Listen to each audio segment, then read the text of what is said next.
prosseguindo com sabedoria talmúdica, passagens extraídas do Talmud, dos ensinamentos dos nossos sábios, relacionados com diversos assuntos. Dentro do judaísmo, vamos falar em seguida sobre conversões ao judaísmo, ou qual a atitude diante de convertidos ou daqueles que querem se converter ao judaísmo, aqueles que querem abraçar a fé judaica, aqueles que não nasceram judeus e querem se converter, ou eventualmente em seguida vamos ver também qual a atitude em relação àqueles que já se converteram. Então, o texto base no Talmud, que nós encontramos que ele acaba se tornando também o fundamento da Halachá, da forma que o judaísmo encara todo esse processo de conversão. É sabido que, diferente e distinto de várias crenças, religiões, o judaísmo não é e nunca foi proselitista. O judaísmo não procura convencer pessoas a adotarem a fé judaica.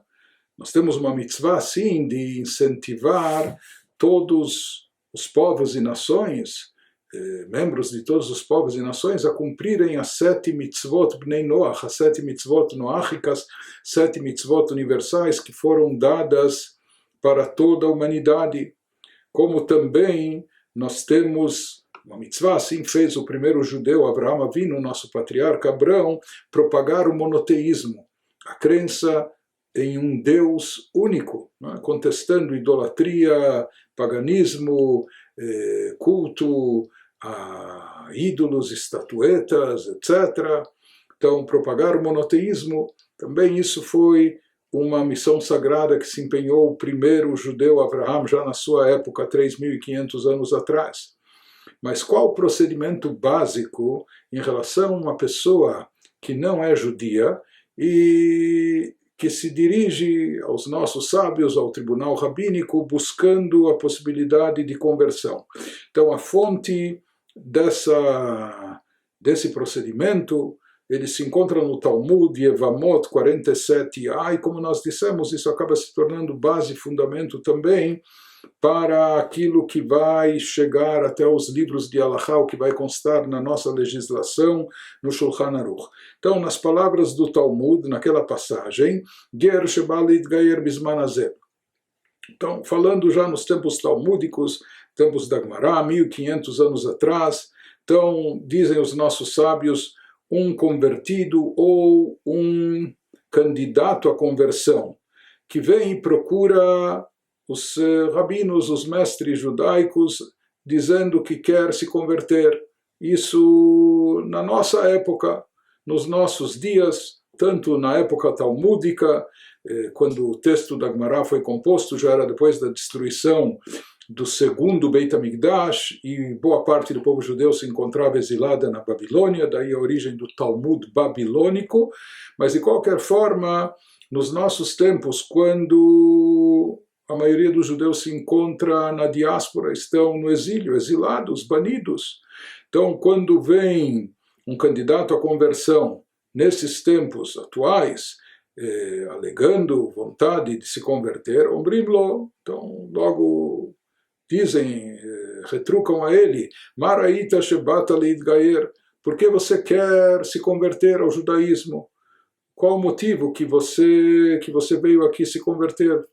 Qual o teu objetivo?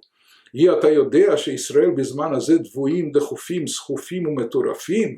Você não vê, não sabe, não percebe que nessa época, estamos falando da época de diáspora, de exílio, uma diáspora que já dura quase 2000 anos, e durante todo esse período, desde as cruzadas, passando por Inquisição, vindo depois pogroms, culminando com o Holocausto e outras coisas mais, você não vê que o povo de Israel é perseguido, oprimido, sofremos de antissemitismo, sofremos perseguições e torturas, e somos banidos de uma terra para outra, de um lugar para outro, Veisurim Baim Alehem, e a vida dos judeus é repleta de sofrimento. passando por essas opressões e perseguições. Então, por que você quer se converter? Você não vê, não percebe essa realidade? E mamar, se o candidato à conversão ele retruca e diz Yodeani veini kedai, eu sei disso, eu estou consciente, e pelo visto até agora eu não tive o mérito de estar participando, ou de estar solidário também a esses sofrimentos. Mas quisera que eu tivesse o mérito de pertencer a esse povo, mesmo se submetendo a todos esses sofrimentos, a todas essas torturas. Então, quando a pessoa demonstra uma plena convicção, mekablim oto miyad, então se aceita-o imediatamente para se iniciar um eventual processo de conversão, claro que primeiro ensinando o judaísmo e treinando a prática do judaísmo, etc., mas se aceita ou se estende a mão, se dá essa chance de se iniciar esse processo. O modin oto miksat mitzvot kalot, miksat mitzvot chamurot, e vai se ensinando a ele parte de mitzvot, por assim chamar, mais leves, e também uma parte das mitzvot chamadas, consideradas as mais graves. Então, no judaísmo nós temos 613 mitzvot, então não é realista e não poderia se esperar que de uma vez só se ensinasse a um candidato à conversão todas as mitzvot, e todas elas têm muitos detalhes e segmentações, etc. Então se dá uma amostra, se ensina algumas das mitzvot mais leves e fáceis, e algumas das mitzvot mais severas e graves. Matam sheim perash ifrosh. Então, qual o motivo dessa atitude? Quer dizer, não se incentiva a sua vinda, a sua chegada, se procura num primeiro momento até dissuadi-lo. Então, dizem os sábios, qual o motivo dessa reação, dessa atitude, se a pessoa desistir e falar, realmente acho que não é bom negócio, eu pensava que a coisa era mais fácil ou simples, então se ele desistir e resolver não se converter, tudo bem, ele volta à sua vida normal. Isso não vai nos afetar. Talvez até pelo contrário, chamar Rabi Chelbo, assim falou um sábio nosso, Rabi Chelbo, Kashim Gerim leIsrael kesapachat, que muitas vezes é difícil para o povo de Israel absorver os convertidos, assim como chagas na própria pele, ou seja, isso se incorpora ao grande corpo da nação judaica, mas assim como às vezes o corpo ele tem essas chagas ou manchas, isso é difícil para o corpo, da mesma maneira também acontece com esse processo que muitas vezes absorver os geirim, os convertidos, não era algo simples, algo fácil.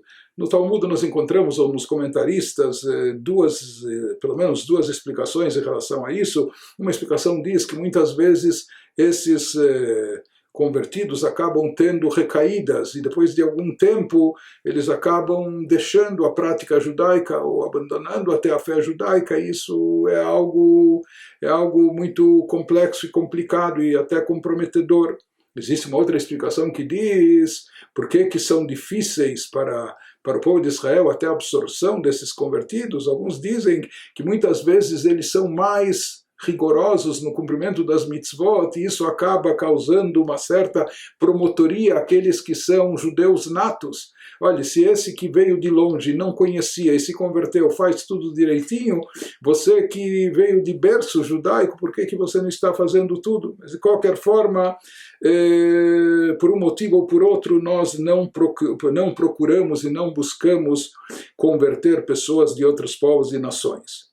Modin oto onshan shel mitzvot. Também a esse candidato à conversão se comunica, se ensina a ele a gravidade ou até a punição que a Torá prescreve para o descuido do cumprimento de alguns preceitos. Ombrimlo, e inclusive se alerta a ele dizendo,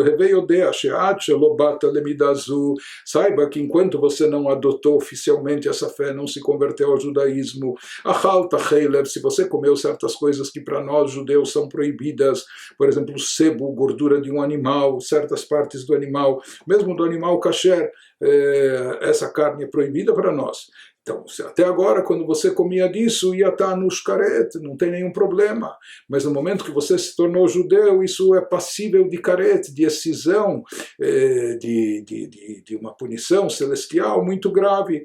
Hilalta Shabbat, se até agora você não observou o Shabbat ou profanou o Shabbat, também ia estar no shkilá, você não incorre nenhuma proibição e você não é passível de nenhuma pena.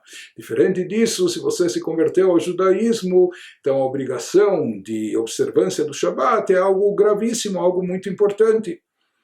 A partir do momento que você se converte, então você começa a assumir toda essa responsabilidade do cumprimento das mitzvot, passa a recair sobre ti. O Keshem Shemodim Oton Shan Shel Mitzvot, mas da mesma forma que se comunica a ele a gravidade ou até a punição relacionada com a falta de cumprimento de mitzvot, de preceitos, Kach Modim Oton Matan Scharan, mas também procura-se mostrar para ele o outro lado da moeda, mostrar a ele o que a Torá nos promete como recompensa pela observância e cumprimento dos preceitos. Ombrim-lo, se diz a ele, Reveiadea, saiba, Sheolam Abai no Asui Ela Letzadikim, saiba que o mundo vindouro está reservado para os tzadikim, para as pessoas elevadas e justas. Be-Israel Ba'olam Hazei Nam Yecholim Lekabel Lorov Tová Velorov Puraniot. O povo de Israel aqui, enquanto se encontra aqui nesse mundo, nesse estágio, não são capazes de receber nem benesse em excesso, nem muita coisa boa em demasia, e também não são capazes de receber sofrimentos ou desgraças, tragédias. Por isso, a recompensa também fica reservada para o plano superior, para o Olam Abba. Por isso, como dizendo, saiba que mesmo que nós passamos por dificuldades nesse mundo, ou somos perseguidos, oprimidos, etc., mas pelas mitzvot que realizamos, não há dúvida que haverá não só uma recompensa, mas uma grande recompensa reservada a nós no mundo vindouro.